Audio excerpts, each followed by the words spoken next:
Hello everyone. साथियों, आज के इस वीडियो में हम प्राचीन विचार एवं संकल्पना से संबंधित एमसीक्यूज को लगाने वाले हैं, जो कि 16 फरवरी को जो हमारा पेपर है एमपीपीएससी प्री का, उससे उसके लिए अत्यंत महत्वपूर्ण होगा। और साथ ही साथ हम इसमें प्रीवियस ईयर के जो भी क्वेश्चन पूछे गए हैं उनके बारे में भी डिटेल में डिस्कशन करने वाले हैं। तो इस वीडियो को अंत तक देखें साथियों। साथ ही दोस्तों, अगर सीरीज पे अच्छा व्यूज आया और सब चीजें अच्छी रही तो इसका नेक्स्ट पार्ट भी लाएंगे, जिसमें कि अन्य एमसीक्यूज भी इंपॉर्टेंट एमसीक्यूज होंगे। तो चलिए शुरू करते हैं साथियों। आज के इस वीडियो में हम सबसे पहले तो वेद से संबंधित जितने भी इंपॉर्टेंट क्वेश्चन हैं उनके बारे में डिस्कस करेंगे। और लगभग लगभग इसमें 60 से 70 या उससे भी अधिक क्वेश्चन होंगे, तो आपकी अच्छी खासी प्रैक्टिस हो जाएगी। साथ ही साथ अगर बात करें हम, तो इसमें हम एक्स्ट्रा फैक्ट के बारे में भी उस क्वेश्चन के डिटेल से डिस्कस करने वाले हैं। तो वीडियो को जरूर ध्यान से देखें, और नोट डाउन करना चाहे तो आप कर भी सकते हैं। और अगर नोट डाउन नहीं करना चाहते हैं तो आप हमारे इस टेलीग्राम चैनल से जुड़ सकते हैं, जिसमें कि आपको इस वीडियो का पीडीएफ प्राप्त हो जाएगा विथ डिटेल के साथ।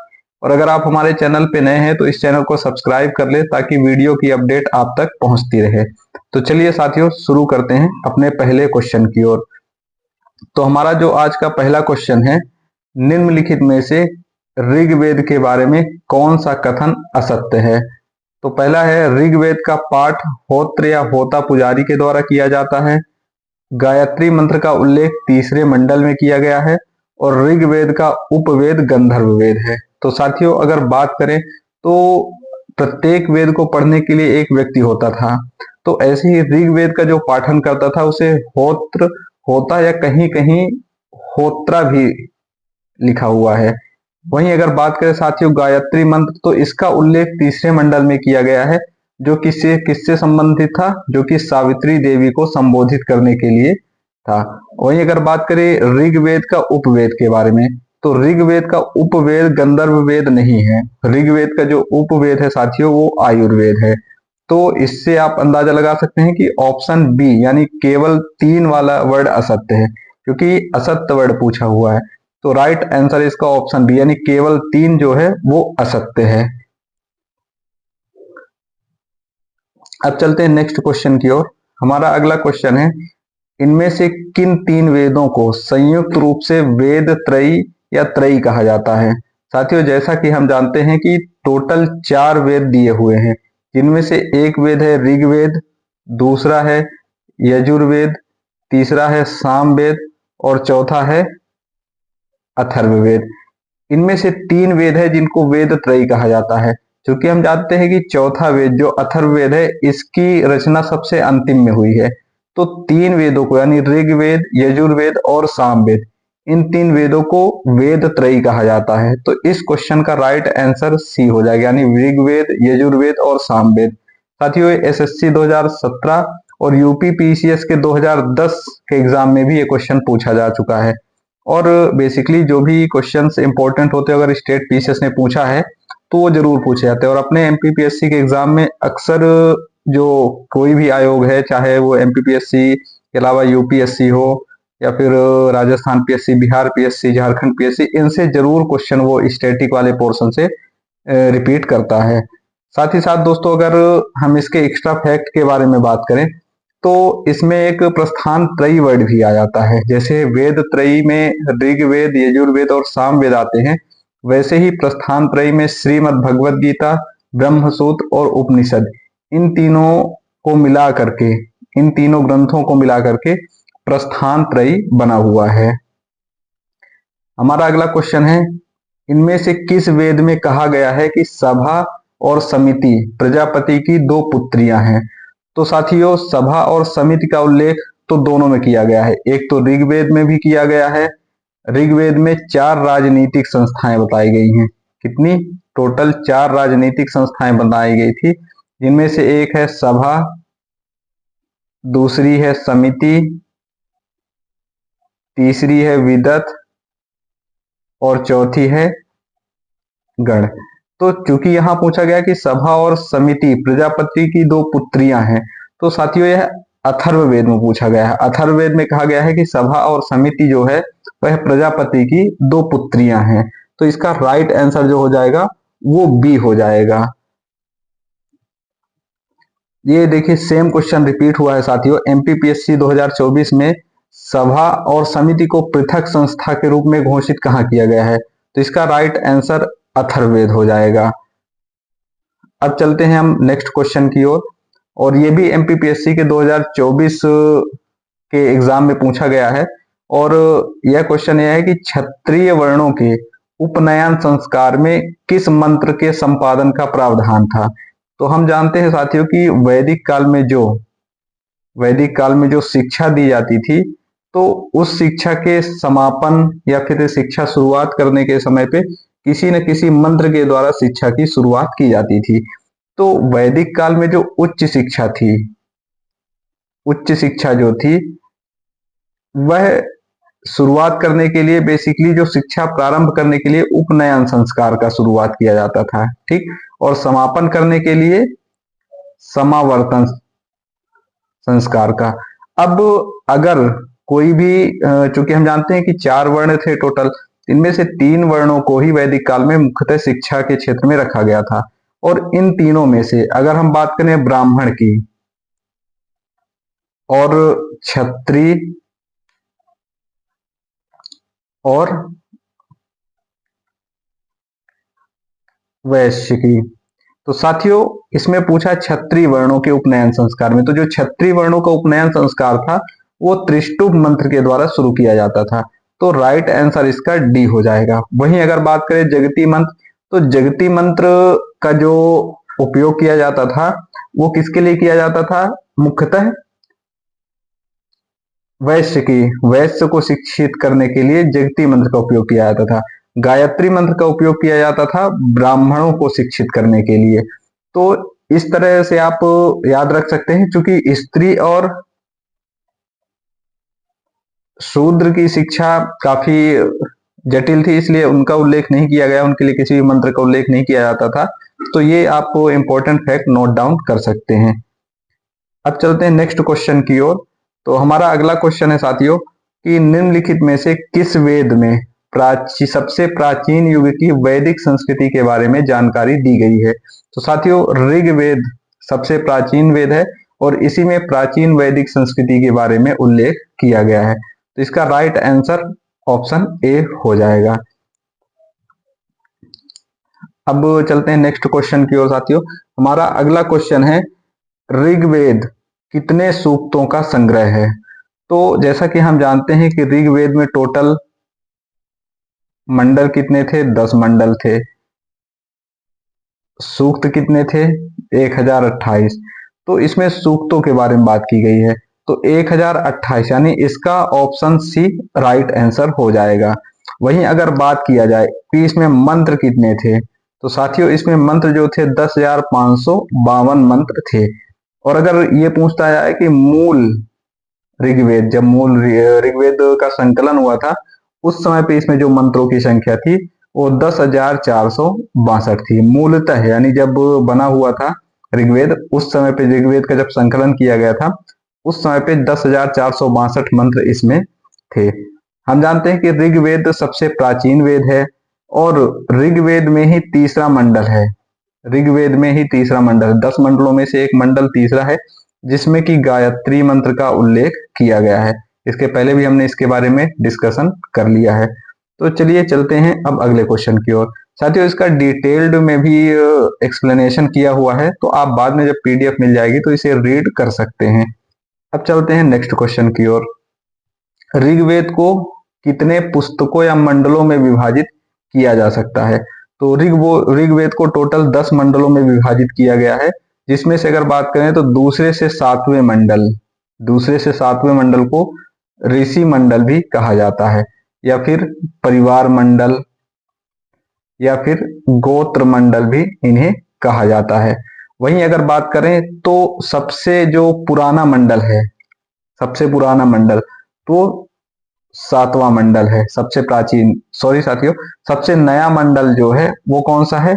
पहला या 10वां माना जाता है, किंतु 10वां मंडल सबसे नवीनतम मंडल है। और अगर सबसे बड़ा मंडल की बात किया जाए तो पहला और 10वां दोनों ही मंडल सेम है, यानी दोनों मंडल सबसे बड़े हैं, किंतु अगर प्रायोरिटी दी जाए तो एक नंबर सबसे बड़ा मंडल आता है। और सबसे छोटा जो मंडल है, सबसे छोटा मंडल, तो यह दूसरा मंडल है, सबसे छोटा मंडल। तो आप एक बार फिर से रिकॉल कर लीजिए कि 2 से 7 नंबर क्रम के जो मंडल है उन्हें ऋषि मंडल, परिवार मंडल या गोत्र मंडल कहा जाता है। सबसे नया मंडल जो है वो 10th नंबर का है। सबसे बड़ा मंडल पहला और 10वां है, और वहीं अगर सबसे छोटे मंडल की बात करें तो वह दूसरा सबसे छोटा मंडल है। अगर हम बात करें सबसे प्राचीन जो ऋचाएं हैं या जो मंत्र हैं, तो सबसे प्राचीन मंडल की बात करें तो सबसे प्राचीन जो मंडल है वो 7वां मंडल है। अब चलते हैं साथियों नेक्स्ट क्वेश्चन की ओर। तो अथर्ववेद कितने खंडों का संग्रह है, यानी अथर्ववेद में कितने अध्याय या कितने खंड हैं? तो अथर्ववेद में टोटल 20 अध्याय या 20 खंड हैं। अगर हम बात करें साथियों अथर्ववेद के बारे में, तो इसकी रचना अथर्वा ऋषि के द्वारा की गई थी। और जो अथर्वा ऋषि के द्वारा अथर्ववेद की रचना की गई है, तो इसमें चिकित्सा, तंत्र मंत्र आदि या जादू टोना आदि के बारे में इसमें बताया गया है। वहीं अगर बात करें साथियों तो इसमें टोटल खंड या फिर अध्याय कितने हैं? टोटल 20 हैं। अगर इसमें बात किया जाए सूक्त की, तो सूक्तों की संख्या आपको कहीं 730 मिलेगी, कहीं 731 मिलेगी।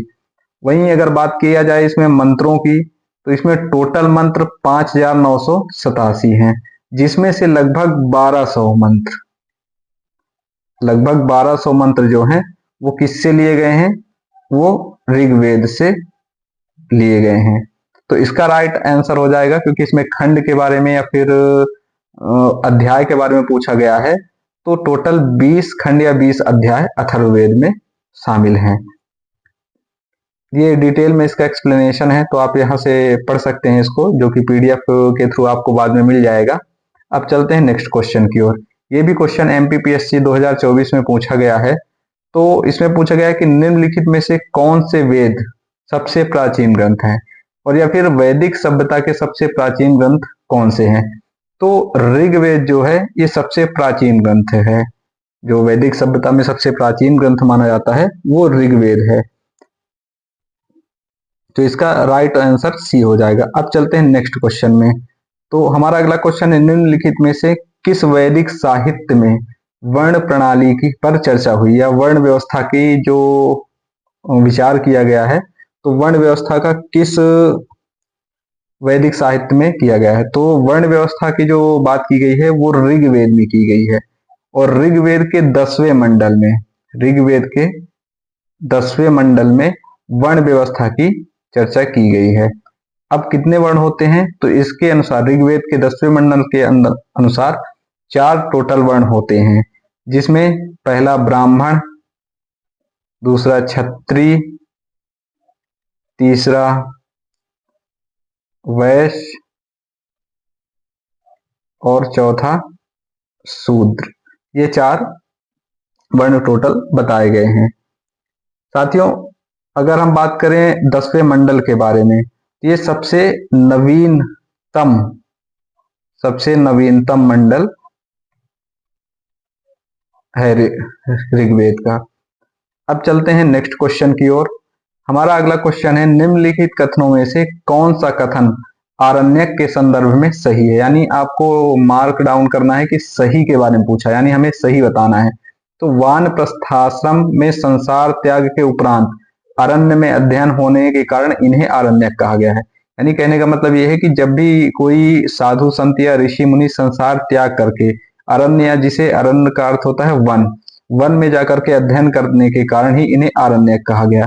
ये बिल्कुल राइट आंसर है। आरण्यक बेसिकली वही होते हैं कि जहां पास कोई भी ऋषि मुनि त्याग करके अगर वन में जाकर के शिक्षा का ग्रहण करता है या फिर अध्ययन करता है, उसे आरण्यक कहा जाता है।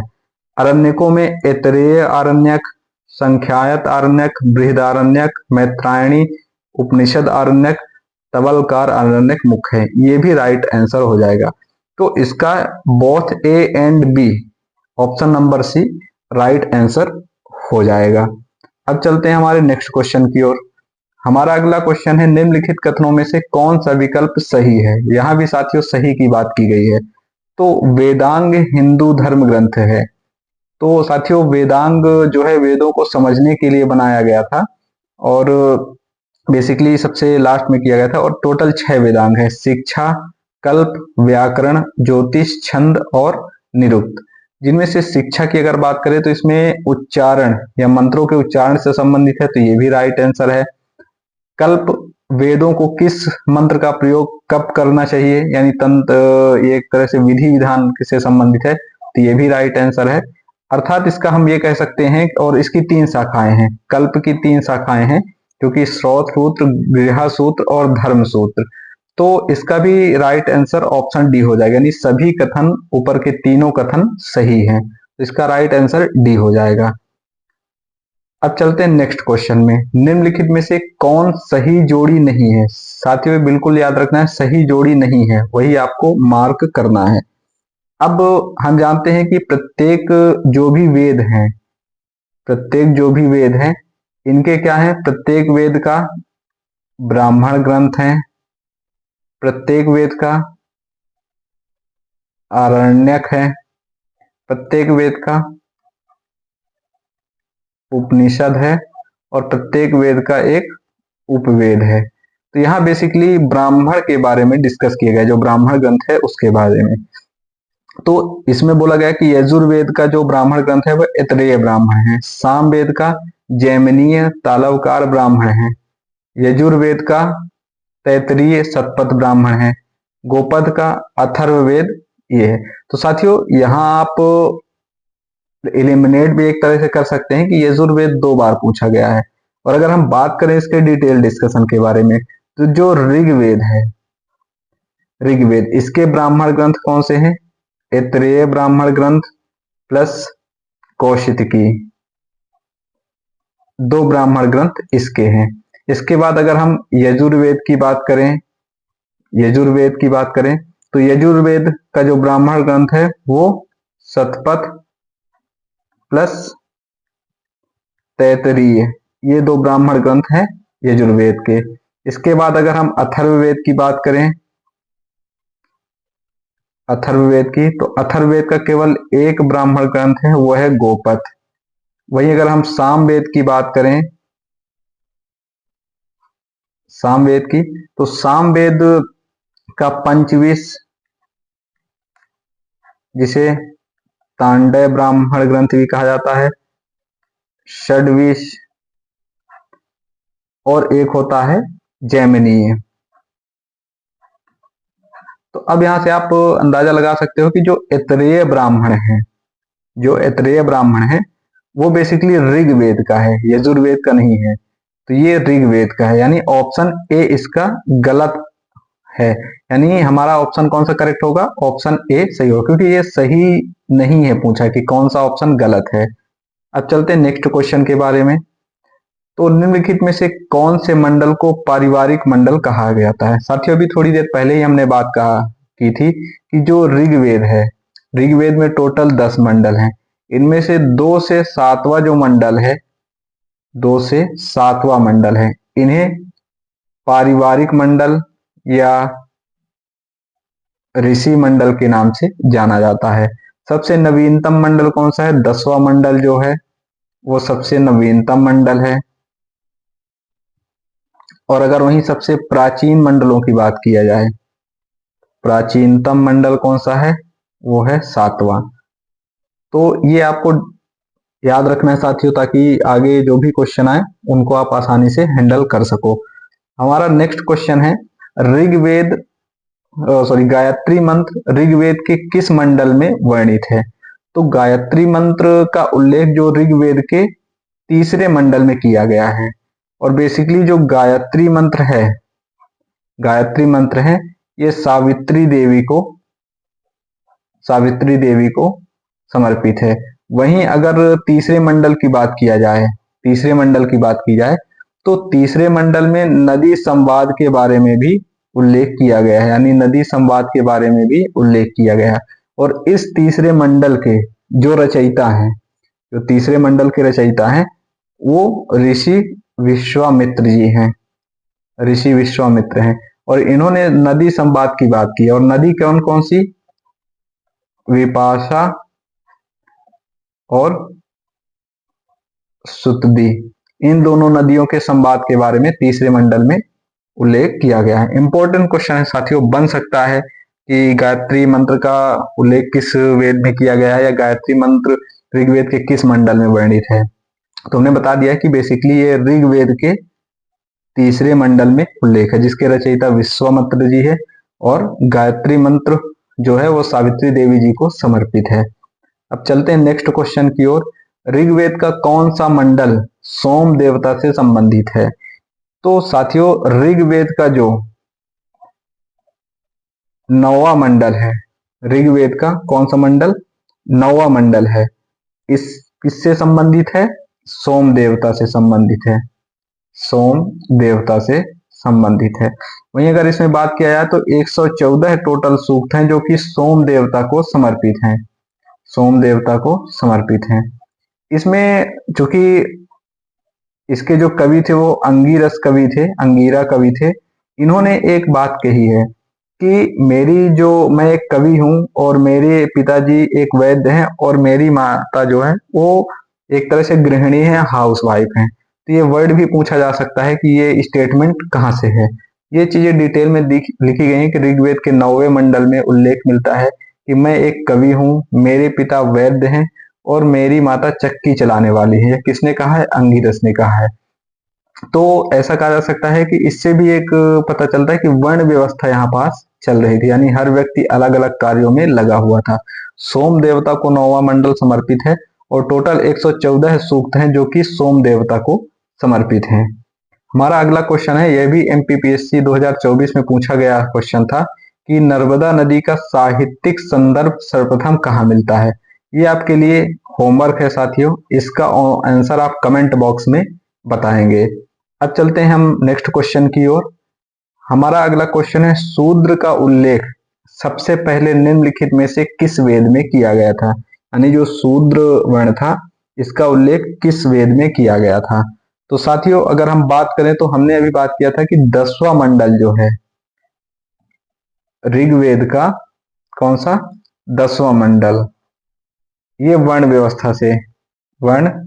व्यवस्था से संबंधित था और इसी में पुरुष सूक्त की बात की गई थी। और पुरुष सूक्त में ही उल्लेख किया गया था कि टोटल 4 वर्ण अवलेवन है, जिसमें से ब्राह्मण, क्षत्रिय, वैश्य और शूद्र, इन चारों का उल्लेख किया गया था। तो इसका राइट आंसर ए हो जाएगा, यानी ऋग्वेद में उल्लेख किया गया है शूद्र का। हमारा अगला क्वेश्चन है, ऋग्वेद के किस मंडल में दशराग युद्ध का वर्णन किया गया है? तो साथियों दशराग युद्ध इंपॉर्टेंट क्वेश्चन है, दशराग युद्ध के बारे में। तो दशराग युद्ध का जो वर्णन किया गया था तो यह 7वें मंडल में किया गया था, यानी ऋग्वेद के 7वें मंडल में किसका उल्लेख किया गया था? दशराग युद्ध का वर्णन किया गया था। अब दशराग युद्ध कहाँ किसके किसके बीच लड़ा गया था? तो ये बेसिकली सुदास और 10 कबीलों के बीच लड़ा गया था, सुदास और 10 कबीलों के बीच लड़ा गया था, जहां सुदास के जो गुरु थे वो गुरु वशिष्ठ थे और 10 कबीले जिनमें से 5 आर और 5 अनार थे, इनके जो गुरु थे वो विश्वामित्र जी थे। इनके बीच युद्ध होता है और यह युद्ध किस नदी के तट पर होता है? तो यह युद्ध रावी नदी या परुष्णी नदी के तट पर होता है और इसमें जो विजयी होते हैं वो सुदास हो जाते हैं। तो ऋग्वेद के 7वें मंडल में दशराग युद्ध का वर्णन मिलता है। हमारा नेक्स्ट क्वेश्चन है, निम्नलिखित में से किस ग्रंथ में आत्मा को पुरुष कहा गया है? साथियों आत्मा को पुरुष जो कहा गया है वह बेसिकली कठ उपनिषद में कहा गया है। अब चलते हैं नेक्स्ट क्वेश्चन की ओर। महाजनी प्रथा का सर्वप्रथम उल्लेख कहाँ मिलता है? तो महाजनी प्रथा का जो सर्वप्रथम उल्लेख मिलता है वह शतपथ ब्राह्मण में मिलता है। हमारा नेक्स्ट क्वेश्चन है, नक्षत्रों का वर्णन निम्नलिखित में से किस वेद में मिलता है? तो जो नक्षत्रों का वर्णन मिलता है वो बेसिकली यजुर्वेद में मिलता है, क्योंकि यजुर्वेद ही है जो ग्रह नक्षत्र और बाकी सब चीजों के बारे में डिस्कशन करता है, यज्ञ और इन सभी चीजों के बारे में। तो इसका राइट आंसर सी हो जाएगा। और इस यजुर्वेद को बेसिकली प्रार्थनाओं की पुस्तक भी कहा जाता है। ये भी पॉइंट याद रखने वाला है कि यजुर्वेद को प्रार्थनाओं की पुस्तक भी कहा जाता है। हमारा अगला क्वेश्चन है, निम्नलिखित में से किस वेद में 7 स्वरों का उल्लेख किया गया है? तो साथियों, अगर हम 7 स्वरों की बात किया जाए या फिर बेसिकली संगीत के बारे में बात की जाए, तो इसका जो उल्लेख किया गया है वह साम वेद में किया गया है। तो ऑप्शन बी इसका राइट आंसर हो जाएगा। साथियों, अगर हम बात करें 7 स्वरों के बारे में, तो संगीत के 7 स्वरों का उल्लेख सामवेद में मिला है। वहीं अगर सामवेद का शाब्दिक अर्थ देखा जाए तो इसका शाब्दिक अर्थ जो है वो गायन है, यानी साम का जो अर्थ है वह गायन है। और सामवेद को जो पढ़ता है या पढ़ने वाला जो होता है उसे उद्राता कहा जाता है, उद्राता कहा जाता है। वहीं अगर बात किया जाए दोस्तों, तो संगीतमयी ग्रंथ कौन सा है? तो संगीतमयी ग्रंथ भी कौन सा है? सामवेद ही हो जाएगा। अब चलते हैं नेक्स्ट क्वेश्चन की ओर। निम्नलिखित में से कौन सा सामवेद से संबंधित नहीं है? साथियों, हर वेद की एक शाखा, हर वेद की कुछ शाखाएं होती हैं और यहाँ ये शाखाओं से क्वेश्चन पूछा गया है कि सामवेद की शाखाओं कौन सी इसमें से नहीं है। तो अभी हमने देखा है कि सामवेद जो है वो बेसिकली किससे संबंधित है? गायन से संबंधित है या संगीत से संबंधित है। इसे पढ़ने वाले को या पुजारी को क्या कहा जाता है? उद्राता कहा जाता है। अब इसकी शाखाएं टोटल 3 है साथियों, जिनकी जानकारी हमें मिलती है। एक शाखा है कौथुम, दूसरी है राणायनीय और तीसरा है जैमिनीय। ये 3 शाखाएं जो हैं वो सामवेद की हैं। क्लियर? किंतु जो वास्कल शाखा है ये किसकी है? ये ऋग्वेद की है। ऋग्वेद की वास्कल और साकल 2 शाखाएं ऋग्वेद की हैं। तो इसका आंसर हो जाएगा कि सामवेद से जो संबंधित नहीं हुआ वास्कल है, यानी ऑप्शन ए इसका राइट आंसर हो जाएगा।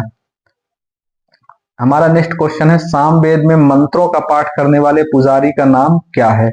तो मंत्रों का जो पाठ करता है या पुजारी है उसे उद्राता कहा जाता है। साथ ही साथ अगर ऋग्वेद की बात की जाए तो ऋग्वेद के जो पुजारी होते हैं उसे होत्री या होता कहा जाता है। अथर्वणियों किसे कहा जाता है? यजुर्वेद के पुजारी को। और ब्रह्मा अथर्ववेद। तो ये याद रखने वाला क्वेश्चन है, बहुत सिंपल क्वेश्चन, लेकिन अगर पूछा जाता है तो आदमी कंफ्यूज हो सकता है, तो ये जरूर याद रखें। हमारा नेक्स्ट क्वेश्चन है, निम्नलिखित में से किस ग्रंथ में कृष्ण का उल्लेख पहली बार किया गया था? तो साथियों, अगर बात किया जाए कृष्ण के बारे में, तो जो कृष्ण का उल्लेख किया गया है वह छांदोग्य उपनिषद में किया गया है। किसके उपनिषद में किया गया है? छांदोग्य उपनिषद में। और अगर वेद की बात की जाए तो छांदोग्य किसका वो है उपनिषद? यह सामवेद का उपनिषद है। सामवेद के बेसिकली 2 उपनिषद हैं जिनकी जानकारी हमें मुख्यतः मिलती है। एक केन उपनिषद है और दूसरा छांदोग्य उपनिषद है। छांदोग्य उपनिषद में कृष्ण के बारे में जानकारी मिलती है। वहीं अगर बात किया जाए तो जो छांदोग्य उपनिषद है यह सबसे बड़ा उपनिषद है, सबसे बड़ा उपनिषद, यानी उपनिषदों में सबसे बड़ा उपनिषद कौन है? छांदोग्य उपनिषद है। और इसे 5वां वेद भी कहा जाता है।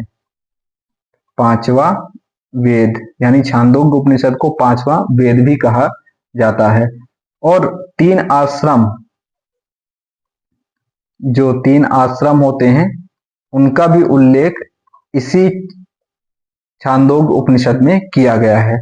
ये बात याद रखने की बात है। अब देखो साथियों, यहाँ पास आपके बहुत सारे कवर हो गए चीजें और रिवीजन भी होता जा रहा है। कृष्ण का उल्लेख किस ग्रंथ में मिलता है, किस वेद में मिलता है? तो सामवेद में मिलता है। सामवेद के भी किस में मिलता है, तो छांदोग्य उपनिषद में मिलता है। क्लियर।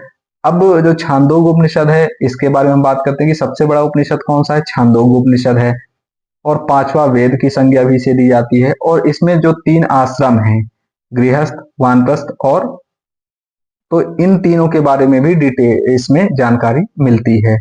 यहाँ पास ये डिटेल में इसके बारे में दिया है, तो आप इसे पढ़ सकते हैं साथियों, और ताकि आप अपने चीजों को और भी एनहेंस कर सकते हैं नॉलेज को। अगला क्वेश्चन है, निम्नलिखित में से कौन सा उपवेद सामवेद से संबंधित है। तो सामवेद के उपवेद के बारे में क्वेश्चन पूछा गया है। तो सामवेद का जो उपवेद है वह कौन सा है, गंधर्व वेद है। आयुर्वेद जो है वो ऋग्वेद का उपवेद है। गंधर्व जो है वो सामवेद का है। धनुर्वेद जो है वो है यजुर्वेद का है। शिल्प वेद जो है वह किसका है, अथर्ववेद का है। इसे साहित्य वेद भी कहा जाता है, तो इसे आप याद रख सकते हैं। हमारा अगला क्वेश्चन है साथियों, निम्नलिखित में से किस ब्राह्मण को महाब्राह्मण के नाम से भी जाना जाता है, यानी किस ब्राह्मण ग्रंथ को महाब्राह्मण के नाम से भी जाना जाता है। तो साथियों जो तांडव ब्राह्मण है इसे किसके नाम से जाना जाता है, महाब्राह्मण के नाम से जाना जाता है। तो ऑप्शन ए इसका राइट आंसर हो जाएगा।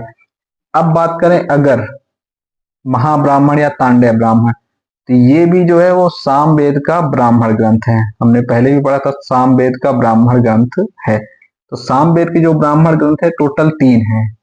एक होता है तांडव, या जिसे पंचविश ब्राह्मण ग्रंथ कहा जाता है। दूसरा है षड्विश, और तीसरा है जैमिनीय। ये 3 ब्राह्मण ग्रंथ किसके हैं, सामवेद के। और इनमें से जो तांडव या पंचविश है इसे ही महाब्राह्मण कहा जाता है। और सबसे बड़ा जो ब्राह्मण ग्रंथ है वो कौन सा है। साथियों आपके लिए क्वेश्चन है कि सबसे बड़ा जो ब्राह्मण ग्रंथ है वो कौन सा है। आप कमेंट में इसका आंसर जरूर बताएं, सबसे बड़ा ब्राह्मण ग्रंथ कौन सा है। आपकी जानकारी के लिए बता दूं कि जो तांडव, पंचविश या महाब्राह्मण है यह दूसरा सबसे बड़ा ब्राह्मण ग्रंथ है, दूसरा सबसे बड़ा। तो आपको बताना है कि पहला सबसे बड़ा ब्राह्मण ग्रंथ कौन है। हमारा अगला क्वेश्चन है, ऋग्वेद में वर्णित देवताओं में प्रमुख देवता कौन थे। तो साथियों अगर बात करें तो ऋग्वेद में जो देवता थे वो इंद्र थे, जिन्हें पुरंदर की संज्ञा दी गई है। ये बेसिकली युद्ध के देवता के नाम से भी इन्हें जाना जाता था, किसको, इंद्र को। हमारा अगला क्वेश्चन है, गोत्र शब्द का उल्लेख सर्वप्रथम हुआ था। तो गोत्र शब्द का जो उल्लेख सर्वप्रथम हुआ था वह किसमें हुआ था, ऋग्वेद में ही हुआ था, क्योंकि 4 गोत्र भी बताए गए थे, वर्ण व्यवस्था इसी में चली थी, तो वर्ण व्यवस्था और गोत्र व्यवस्था इसी में चालू हुई थी। हमारा नेक्स्ट क्वेश्चन है, वेदांगों के संदर्भ में निम्नलिखित में से कौन सा शब्द अनुष्ठान को दर्शाता है। साथियों अगर हम बात करें तो हमने बात की थी कि टोटल वेदांग कितने हैं, टोटल वेदांग 6 हैं। अब इनमें से जो अनुष्ठान को संदर्भित करता है वह कौन सा वेदांग है, वह वेदांग कल्प है। कल्प वेदांग जो है वह किससे संबंधित है, अनुष्ठान से, यज्ञ अनुष्ठान से।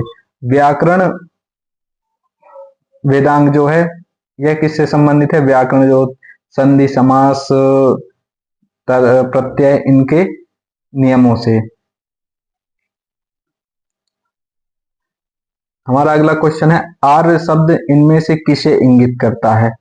साथियों ये 1999 आईएएस में पूछा गया क्वेश्चन, यूपी पीसीएस में भी पूछा गया है, तो इंपॉर्टेंट क्वेश्चन है, आ भी सकता है। तो आर्य जो है वो श्रेष्ठ वंश को इंगित करता है। आर्य किसे इंगित करता है, श्रेष्ठ वंश को इंगित करता है। अब जो आर्य शब्द लाया गया था, तो आर्य को जो जाति के रूप में उल्लेख किया है वो किसने किया था, मैक्स मूलर ने किया था। किसने किया था, मैक्स मूलर ने किया था। वहीं अगर बात किया जाए कि सबसे बड़ी जो आर्यों की जो जनजातीय बस्ती थी, आर्य की जो बस्ती थी वह कौन सी थी, सप्त सिंधु। आर्यों की जो भाषा थी वो कौन सी थी, आर्यों की भाषा संस्कृत भाषा थी। और बेसिकली यह किसके पूजक थे? प्रकृति के पूजक थे। जो आर्य लोग थे वह प्रकृति की पूजा करते थे, साथ ही साथ यज्ञ और अनुष्ठान करते थे। ये आर्यों के बारे में आप इंपॉर्टेंट क्वेश्चन कर सकते, नोट डाउन कर सकते हैं कि आर्यों को जात के रूप में जो उल्लेख किया वो मैक्स मूलर ने किया है। आर्यों जो है वह सप्त सिंधु प्रदेश में, सप्त सिंधु प्रदेश में सर्वप्रथम आए थे, और इनकी भाषा जो है वह संस्कृत है, और यह प्रकृति और यज्ञ अनुष्ठानों की पूजा करते हैं। हमारा नेक्स्ट क्वेश्चन है, राजकीय प्रतीक पर शब्द सत्यमेव जयते, जो हमारे राजकीय प्रतीक में सत्यमेव जयते शब्द लिखा गया है वह किस उपनिषद से लिया गया है? तो साथियों अगर बात किया जाती है मुंडक उपनिषद से लिया गया है। मुंडक उपनिषद किससे है? अथर्ववेद का है। तो यह बेसिकली अथर्ववेद से सत्यमेव जयते लिया गया है। हमारा अगला क्वेश्चन है, आयुर्वेद की उत्पत्ति कहां से हुई है? तो आयुर्वेद चूंकि ऋग्वेद का उपवेद है, ऋग्वेद का उपवेद है, तो इसकी उत्पत्ति ऋग्वेद से हुई है। हमारा नेक्स्ट क्वेश्चन है, वैदिक काल की दो लोकप्रिय सभाएं कौन सी थी? तो इसका आंसर आप पहले भी पढ़ चुके हैं साथियों, रिपीट हुआ है क्वेश्चन। तो सभा और समिति जो है वह वैदिक काल की दो लोकप्रिय संस्थाएं थी। हमारा नेक्स्ट क्वेश्चन है, ब्राह्मणों उपनिषदों को ब्राह्मण ग्रंथों से किस ग्रंथों के द्वारा अलग किया गया है? जो उपनिषदों को ब्राह्मण ग्रंथ से अलग किया गया है वह बेसिकली आरण्यक के द्वारा अलग किया गया है। अगले क्वेश्चन की ओर बढ़ते हैं कि निम्नलिखित में से किस नदी का उल्लेख ऋग्वैदिक स्रोतों में बार बार नहीं मिलता है, यानी नहीं का वर्ड यूज किया है? तो सबसे ज्यादा जो उल्लेख मिला है वो किसका मिला है साथियों? तो सबसे ज्यादा जो उल्लेख मिला है वो सिंधु नदी का सबसे ज्यादा मिला है। गंगा का कितनी बार उल्लेख मिला है? अगर गंगा की बात करें तो गंगा नदी का एक बार उल्लेख मिला है। वहीं सरस्वती को सबसे पवित्र नदी माना गया है। सबसे पवित्र नदी किसे माना गया है? सरस्वती को माना गया है। वहीं ब्रह्मपुत्र का उल्लेख बार बार नहीं मिला है। वहीं अगर नर्मदा की बात किया जाए, नर्मदा की, तो इसका उल्लेख 3 बार मिला है। तो ये हमारा क्वेश्चन का डिटेल्ड डिस्कशन भी हो गया साथियों। अब चलते हैं अगले क्वेश्चन में। ऋग्वेद में दास और दस्यु शब्द का तात्पर्य क्या है? तो दास और दस्यु जो थे वह गैर आर्य थे, और इसका उल्लेख मुख्यतः है गैर आर्य के रूप में किया गया है। चलते हैं नेक्स्ट क्वेश्चन की ओर। वेद शब्द की उत्पत्ति विद से हुई है, जिसका अर्थ है, तो साथियों वेद शब्द की उत्पत्ति विद से हुई थी और इसका अर्थ ज्ञान है, यानी इसका ऑप्शन डी राइट आंसर हो जाएगा। साथियों एक कॉमन क्वेश्चन है और ज्यादा वो नहीं, इसलिए इनमें स्पीड से मैं इनको करवाए दे रहा हूं। और नेक्स्ट क्वेश्चन की ओर बढ़ते हैं। तो उपनिषद का शाब्दिक अर्थ क्या होता है? तो साथियों ज्ञान जो है वह वेद से लिया गया था, और यह किससे संबंधित था? वेद से। वहीं अगर उपनिषद की बात किया जाए तो उपनिषद का अर्थ होता है समीप बैठना, यानी गुरु के समीप बैठना। क्लियर? तो इसका राइट आंसर बी हो जाएगा। अब अगर हम बात करें साथियों उपनिषद के बारे में, तो जो उपनिषद की संख्या है टोटल, उपनिषद की जो संख्या है वो 108 टोटल उपनिषद हैं। और जो सत्यमेव जयते वर्ड लिया गया था वो मुंडक उपनिषद से लिया गया था। और गुरु के पास बैठना, उनसे ज्ञान अर्जित करना, गुरु और शिष्य के बीच जो संवाद होता है, गुरु शिष्य संवाद, तो ये भी एक तरह से उपनिषद के अंतर्गत ही आता है। साथियों एक बार हम यहाँ पास और भी अगर उपनिषद की बात करें तो प्रत्येक वेद का हर एक उपनिषद होता है, चाहे वह ऋग्वेद हो, चाहे सामवेद हो, चाहे अथर्ववेद हो, चाहे यजुर्वेद हो, सभी वेदों का एक उपनिषद जरूर होता है। अब चलते हैं नेक्स्ट क्वेश्चन की ओर। इनमें से किसने सांख्य दर्शन की रचना की थी? तो साथियों कपिल ने सांख्य दर्शन की रचना की थी। इसके अन्य फैक्टों की भी अगर बात करें तो योग दर्शन की जो रचना की थी वह श्री पतंजलि जी के द्वारा की गई थी, सांख्य दर्शन की कपिल जी के द्वारा, वैशेषिक दर्शन की कणाद के द्वारा, न्याय दर्शन की गौतम के द्वारा, उत्तर मीमांसा की बादरायण के द्वारा और पूर्व मीमांसा की जैमिनी के द्वारा। तो ये क्वेश्चन आप जरूर पढ़ लें, इनका डिटेल डिस्कशन, क्योंकि हो सकता है ये क्वेश्चन पूछा जा सकता है कि योग दर्शन की रचना किसने की थी, तो पतंजलि ने की थी। सांख्य दर्शन की रचना किसने की थी, तो कपिल ने की थी। कणाद ने किसकी रचना की थी, वैशेषिक दर्शन की। गौतम ने किसकी रचना की थी, न्याय। तो इस तरह से क्वेश्चन पूछा जा सकता है। बेसिकली उत्तर और पूर्व मीमांसा ये भी इंपॉर्टेंट है, इनसे भी क्वेश्चन बन सकते हैं। अब चलते हैं नेक्स्ट क्वेश्चन के और। तो ये भी एसएससी में पूछा गया क्वेश्चन है साथियों, तो इंपॉर्टेंट क्वेश्चन है, बन सकता है एग्जाम में। कि किस वेद में यज्ञ संबंधी विधि विधानों का वर्णन मिलता है। तो साथियों जो यज्ञ और अनुष्ठान से संबंधित है वह यजुर्वेद है। यजुर्वेद में बेसिकली बलिदान एवं यज्ञ, जो यजु का अर्थ भी होता है वो बलिदान एवं यज्ञ ही होता है। और यजुर्वेद में ही बलिदान, विधि विधान, इन सब चीजों का, यज्ञ, इन सब चीजों का उल्लेख मिलता है। वहीं अगर हम यजुर्वेद की और बात करें तो यजुर्वेद एक ऐसा वो है जो गद्य और पद्य दोनों में लिखा गया है। गद्य एवं पद्य दोनों रूप में लिखा गया। बाकी के जो 3 वेद हैं, चाहे वह सामवेद हो, चाहे ऋग्वेद हो, चाहे अथर्ववेद हो, ये तीनों किस किस रूप में है, पद्य स्वरूप में है। किंतु जो यजुर्वेद है वो गद्य और पद्य दोनों में लिखा है।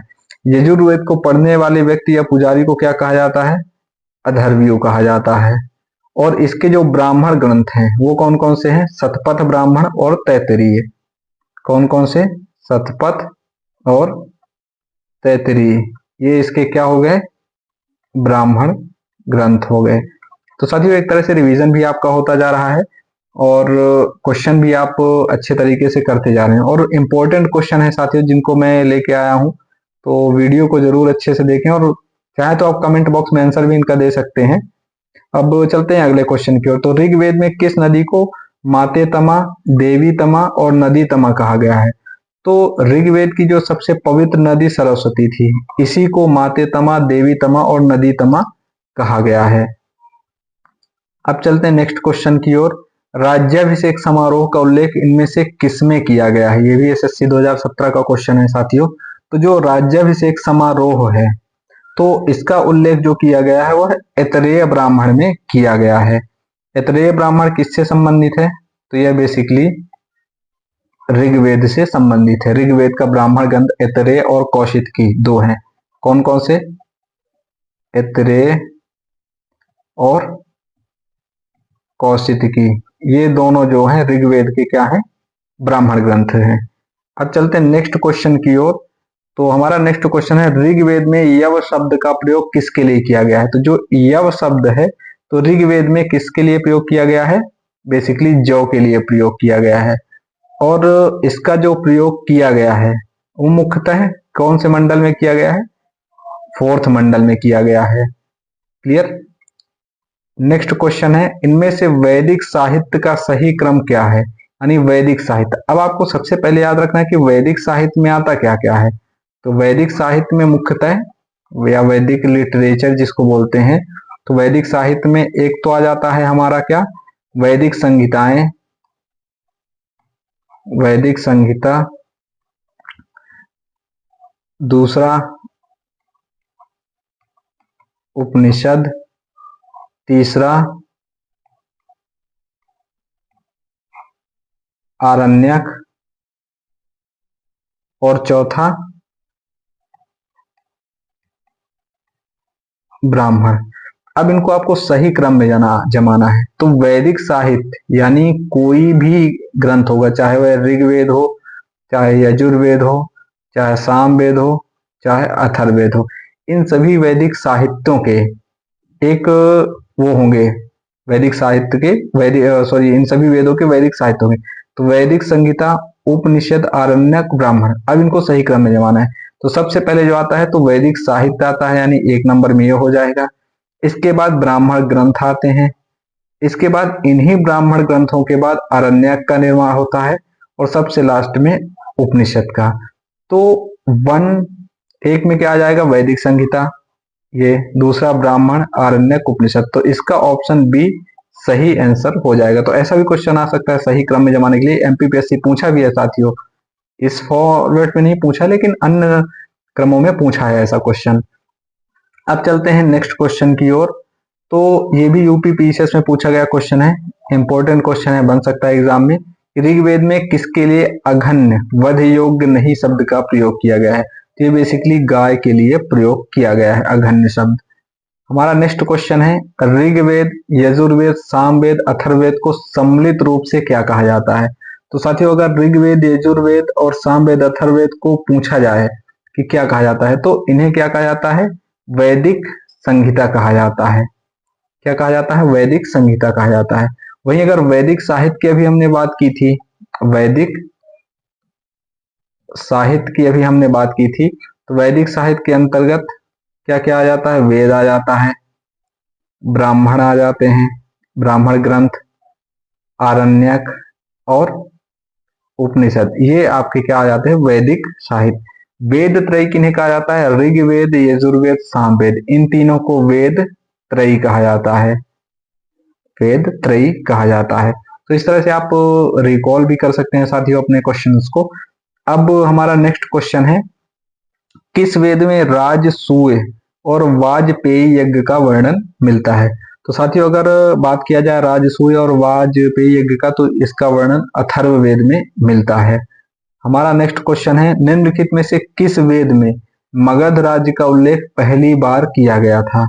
साथियों अगर बात करें मगध राज्य के बारे में, तो मगध राज्य का जो सबसे पहला उल्लेख मिलता है वो अथर्ववेद के अंतर्गत मिलता है। वहीं अगर बात की जाए अथर्ववेद में, तो इसमें मगध राज्य का उल्लेख मिलता है, अंग राज्य का उल्लेख मिलता है। इसके अलावा इसमें जो उल्लेख मिलता है वो कण्व वंश का भी मिलता है, कण्व वंश का भी इसमें उल्लेख मिलता है, जिसके राजा कौन थे? परीक्षित।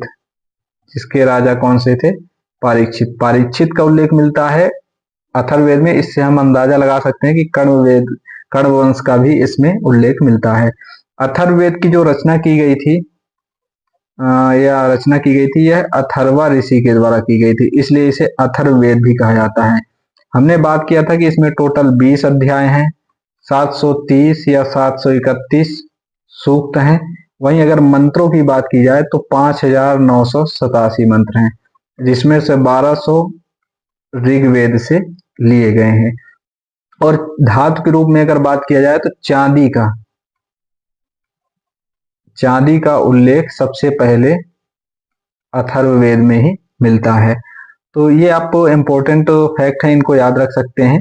और यहाँ पास ये चीज दिया भी गया है इंपॉर्टेंट चीज, और आप एक याद रख सकते हैं, अथर्ववेद का कोई भी आरण्यक नहीं है, यानी सभी वेदों का, चाहे वह ऋग्वेद हो, चाहे सामवेद हो, चाहे यजुर्वेद हो, इन तीनों का आरण्यक है, लेकिन अथर्ववेद का कोई भी आरण्यक नहीं है। अब चलते हैं नेक्स्ट क्वेश्चन में, किस ग्रंथ में कहा गया है यज्ञ टूटी हुई नावों के समान है? तो साथियों अगर यज्ञ टूटी हुई नावों के समान है की बात की जाए तो यह मुंडक उपनिषद में कहा गया है, मुंडक उपनिषद। और यह किसका उपनिषद है? अथर्ववेद का। तो अथर्ववेद में यज्ञ टूटी हुई नावों के समान है, ये कहा गया है। साथियों अब आज के लिए इतना ही इस सीरीज में। नेक्स्ट क्वेश्चन जो भी है तो हम लाएंगे नेक्स्ट सीरीज में और इम्पोर्टेंट क्वेश्चन, और इसी टॉपिक से रिलेटेड लाएंगे, या फिर इकोनॉमी से भी क्वेश्चन हो सकते हैं। तो आपने अगर वीडियो को देखा है और अच्छा लगा है तो लाइक वीडियो को करें, और जो भी आपकी क्वेरी है उसे आप कमेंट में ड्रॉप कर सकते हैं, और अपने साथियों तक वीडियो को जरूर शेयर कर सकें, ताकि वो अपनी तैयारी को और अधिक बूस्ट कर सकें। मिलते हैं नेक्स्ट वीडियो में, तब तक के लिए जय हिंद।